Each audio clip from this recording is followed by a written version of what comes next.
Have you hugged anybody famous? Let's see, have I hugged anybody famous? I've hugged the mayors of Anchorage, Alaska, Dublin, Ireland, and San Antonio, Texas's Mayor Ron Nirenberg, along with former Texas Governor Rick Perry and former Florida Governor Rick Scott. And then I've also hugged some of the reporters who even covered these guys, like Richard Wolff, Dick Cavett, Chris Matthews, and Tom Brokaw. There's also been famous athletes like top-ranked squash player Laura Massaro, USA soccer goalie Tim Howard, the NFL's DeMarco Murray, the NBA's TJ McConnell, Olympian Carl Lewis, and then there was the time I received a very enthusiastic hug from WWE star Mojo. There was the time I hugged celebrity chef Bill Granger in Australia, and Van Halen's Michael Anthony in Oregon, and rapper KRS-One in Los Angeles.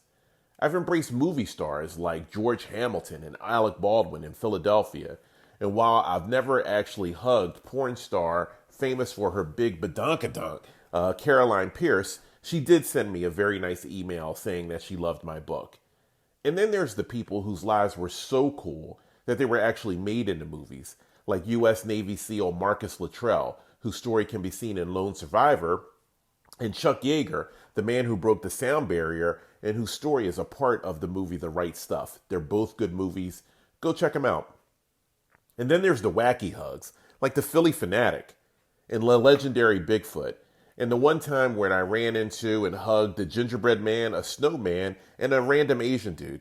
Nah, I'm just fucking around. I know the Asian dude. He's cool. And oh yeah, I can't forget the time that I actually sat in Santa's lap in the North Pole or hugged Jesus on the streets of Philly. And after all of that, there's a special group of individuals who you don't know, but are famous to me. Like the 101-year-old veteran I hugged on Veterans Day in Alaska, and the two best friends aged 99 and 100 who I embraced on Valentine's Day at the heart of the country in Lebanon, Kansas. And after that, then there's the lucky ones, the guys I really got something from just being around them. Like the guy I met in Alaska I hugged who actually walked away from a plane crash. Walked away from it. Crazy. And the Australian dude who eventually walked away from a shark attack. Granted, he had a new leg and a new arm, but hey, look, he got away from it. And I've hugged entirely too many people who've been shot. Like the woman in Paris who was shot during the Paris attacks and took off her Life for Paris button and placed it in my hand and said, "Don't stop doing what you're doing." And then there was the time that I met the cool ass dude from California who I met in Pennsylvania while he was walking across the United States. And a little girl who was dressed like a princess who made me really feel special when she kept hitting me in the head with her scepter and saying, "I knight thee, I knight thee." It was really, really, really cool. How often do you get knighted by anybody? And I can't forget the woman who lives in a town in the very, very top of Alaska who hugged me and said that I'm giving out a lot more than hugs and high fives. I'm giving people happiness and hope.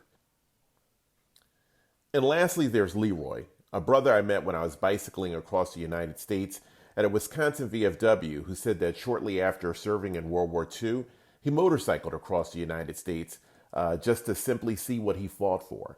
And he said, "But I really wanted to do what you're doing." And I was like, "Oh shit, man, you wanted to bicycle across the United States?" And he was like, "Fuck no, that's stupid." He said, "But I really want to do what you're doing. I wanted to stop. I wanted to stop and talk to people. I wanted to stop and just be. I just wanted to just stop." And he said, "But it was a different time then, and I can't do it, man." And we just shared stories, and he was just telling me how proud he was that I was taking advantage of my ability to stop and to interact with people. And it was just one of those conversations in life that I'll never forget. So the bottom line is that I have indeed hugged a lot of famous people. But trust me, everyone that I've embraced has been special, memorable, and highly influential in me staying on this life path. So everyone I've hugged has been wonderful. And that's it. Don't forget to ask to send your questions to 267-252-1974. And I hope you all have a wonderful day.